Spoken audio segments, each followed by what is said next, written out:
ఏదైనా సరే ఒక వస్తువు కనబడకపోయినా, ఒక మనిషి ఇంట్లో తప్పిపోయినా, ఎవరన్నా ఇప్పుడు కొంతమంది కిడ్నాపులకు గురవుతుంటారు, కొంతమంది పిల్లలు తప్పిపోతుంటారు, రకరకాల సందర్భాలు మనం చూస్తుంటాం.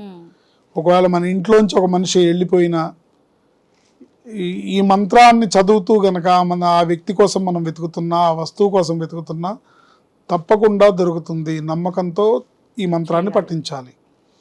కార్తవీర్యార్జునుడికి నమస్కరించి, స్వామి నువ్వే తెచ్చివ్వాలి, నీకున్న 1000 చేతులతో నువ్వే వెతికి తీసుకొచ్చి ఇవ్వాలి అని మనస్ఫూర్తిగా గట్టిగా దండం పెట్టుకొని, దత్తాత్రేయుడికి దండం పెట్టుకొని, స్వామి నీ శిష్యుడికి చెప్పు అని చెప్పి దండం పెట్టుకొని ఈ మంత్రం చదువుతూ వెతికితే ఏ వస్తువు ఎక్కడ పోయినా దొరుకుతుంది, ఏ మనిషి ఎక్కడికి వెళ్ళినా తిరిగి వస్తాడు. సుమంతో సుమంతో శ్రీ కార్తవీర్యార్జునాయ నమః. సుమంతో సుమంతో శ్రీ కార్తవీర్యార్జునాయ నమః. ఇది మంత్రం.